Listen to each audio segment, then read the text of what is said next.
this some kind of joke? I've been trick-or-treated to death tonight. You don't know what death is.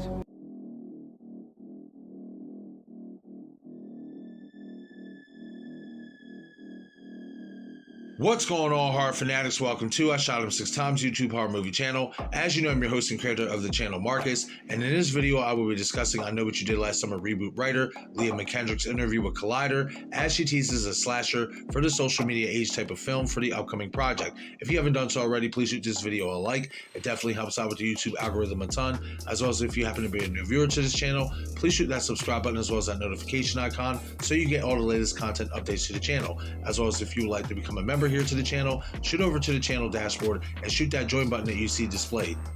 Okay everyone, so Leah McKendrick recently had an interview with Collider where she was going to discuss her coming to be a part of this new reboot for the I Know What You Did Last Summer franchise as a writer for the project, and will give a little tease as to what to expect in this new film. The interview will be published into an article by the platform's Chris McPherson early Tuesday morning, as it goes on to read, I Know What You Did Last Summer sequel writer promises more, quote, beautiful people behaving badly. My love is so deep for I Know What You Did Last Summer, I have to protect it, said Leah McKendrick. A year ago, it was announced that a sequel to the 1997 cult horror classic, I Know What You Did Last Summer, was in development with Jennifer Robinson set to direct. Now we've got a new update from writer Leah McKendrick, who recently joined Collider's Perry Nemiroff for an episode of Collider Dailies in celebration of her feature directorial debut, Scrambled. The original film starred Jennifer Hewitt and Freddie Prinze Jr. and grossed $125.3 million from a $17 million budget, with a sequel quickly being released the next year. However, I Still Know What You Did Last Summer was poorly reviewed and only grossed $84 million on a budget of $24 million. A direct-to-video sequel, I'll Always Know What You Did Last Summer, was released in 2006. While discussing the development of the upcoming sequel, McKendrick revealed she actually hadn't met Robinson prior to signing on to the project. No, we actually didn't know each other, she explained. I was a fan of hers. I really love Someone Great.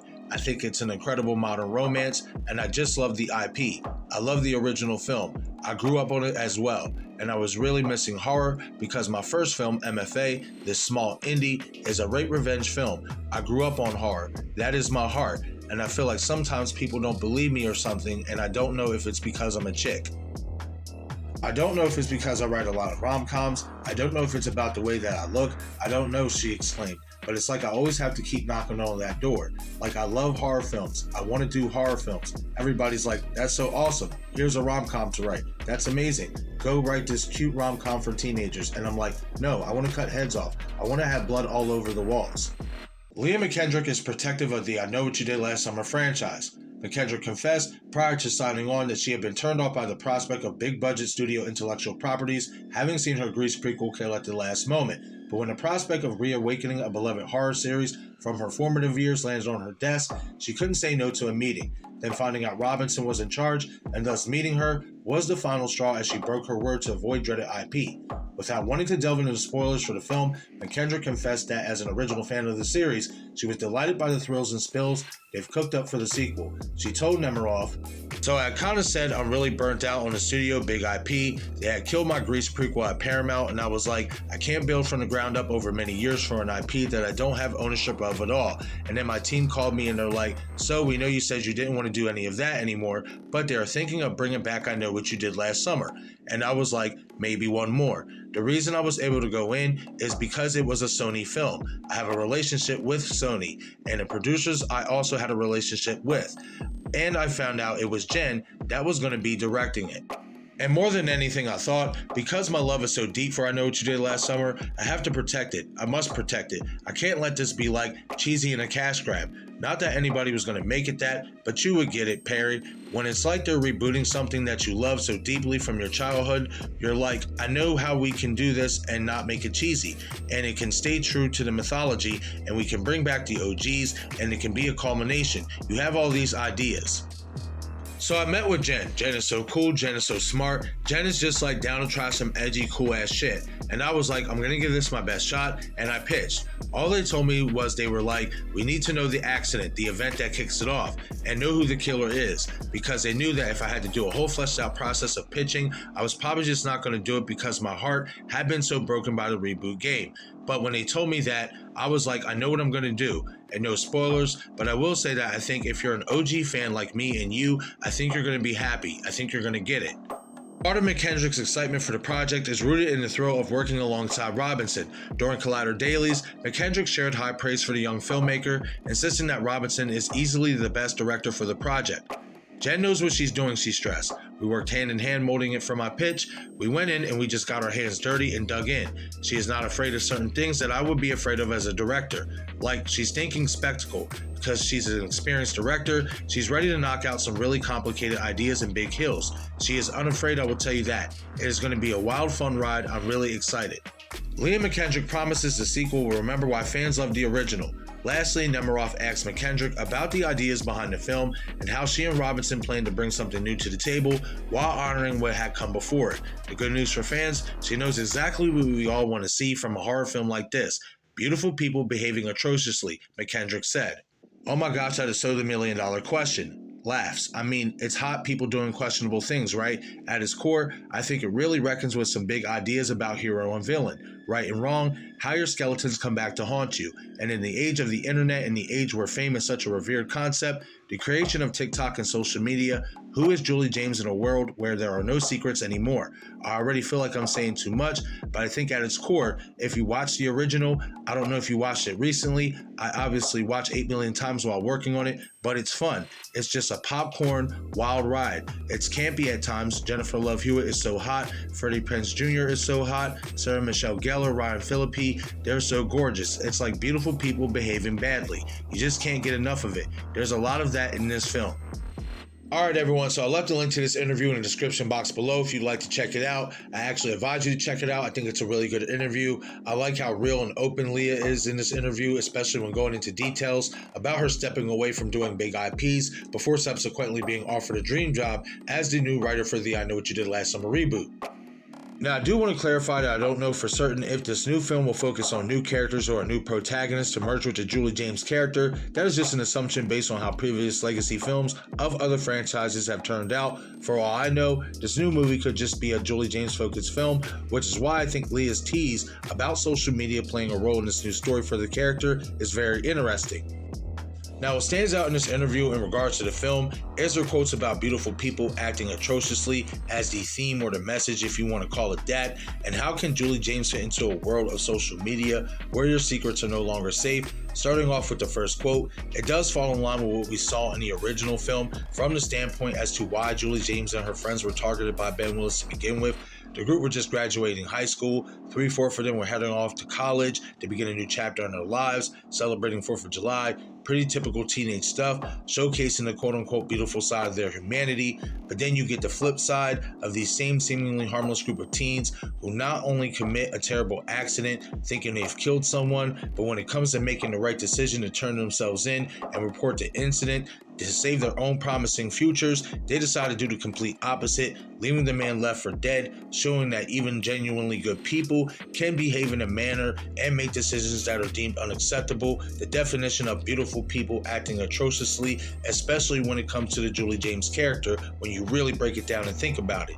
This quote by Leah ensures that the new film will follow the same formula, possibly with new characters, while also merging Julie James' character and her past story with the new, something kind of many of us expect going into the film, being that that's what legacy reboots do. However, the second quote I'm going to touch on really opens up a fascinating segue for the new film and the Julie James character. The reason why social media playing a role in the Julie James story is interesting is because if the killer is someone who somehow knows Julie's biggest secret, they could be revealing it on various social media platforms, such as TikTok, Facebook, Instagram, Twitter, or their own made-up social media page, where they label Julie as a murderer who hasn't been brought to justice, innovating a Scream 6 with the Woodsboro Truther and a Samantha Carpenter character, where we see Quinn Bailey create the Woodsboro Truther page, accusing Samantha of being a murderer and a true mastermind behind the latest Woodsboro murders to avenge and frame Sam for killing her brother Richie in Scream 5.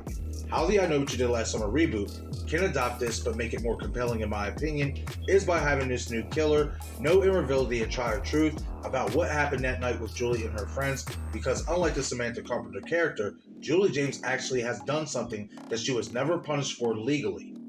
If you recall the first two films, Julie and Ray never told the authorities the truth as to why Ben Willis wanted them dead. Julie even confirmed this when telling her friend Carla the truth in the sequel I Still Know What You Did Last Summer, stating her and Ray lied to the authorities. Do you have any idea why this man would want you dead? No. You killed him, remember? They never found the body. 2 summers ago, we lied to the authorities.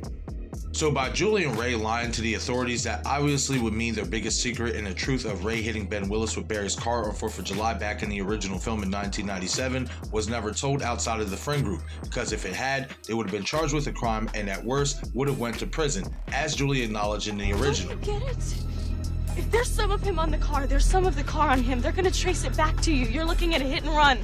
By having the killer expose Julie's biggest secret through social media, it plays into the aspect of modern day society, as every little thing, small or large, must be exposed or blown out of proportion, whether it's fact or fiction. But it also leans into the aspect of who's the real hero / villain, who's right and who's wrong in terms of the public's perception of the character, while also adding a new layer to Julie James's character as a perceived villain and criminal, as opposed to a likable figure and a victim, for her not telling the truth about what her and her friends did to Ben Willis all those years ago, with some even going as far as stripping Julie of her victimhood entirely once the real story would get out. Now, common sense won't excuse Willis of his murderous actions for most people, but there will be some people out there who would actually defend Ben Willis and sympathize for why he would go after Julie James and her friends all those years ago. We see this in these type of situations on the internet in real life, and it would tie into the aspect of who's the real hero and villain in the Julie James and Ben Willis story that this new killer could be trying to bring to the public's attention. Now, I'm not advocating for this to play out this way. I'm just throwing this concept and idea out there because one of the main themes in the story of Julie James and Ben Willis that no one seems to mention is that both had the opportunity to bring the incident to the attention of authorities or to the public eye in general, and both chose not to for their own reasons. Julie to preserve her future and her college scholarship, Ben just thought murder was the better option. This new killer could be playing into the idea of people who are perceived to be innocent, beautiful type of people, squeaky clean, could do no wrong. They could be playing into the idea that these type of people are the ones who make the worst mistakes and hold the biggest secrets, and could be looking to expose their indiscretions just for the thrill of it, or there could be a personal vendetta that is tied to the present or the past events. Again, I'm not saying this is what's going to happen or this is what I want to see happen. I'm just playing into the idea of a social media age slasher for this film, like Leah McKendrick had said it's going to be, and I'm just presenting what is coming to mind. With all that being said, McKendrick definitely does sound confident in herself and Jennifer Kate Robinson's vision for this new I Know What You Did Last Summer reboot film, which is exciting to see and hear such confidence pour out because you feel her passion for the project while speaking on it. We can only hope that her passion and knowledge for the franchise shows up on screen. But okay, everyone, that is it for this video. Leave a comment in the comment section below and let me know what y'all think about Leah McKendrick's teasers for the film. Do you want to see this reboot be a Julie James focused film? Will there be a new protagonist alongside of Julie James? And would you like to see this new killer use social media to expose and toy with their intended targets in this reboot for I Know What You Did Last Summer? Once again, this is Shop 6 Times YouTube horror movie channel. I'm your host and creator of the channel, Marcus. Be sure to follow me on Twitter, Instagram, Patreon, and TikTok. Thank you all for watching.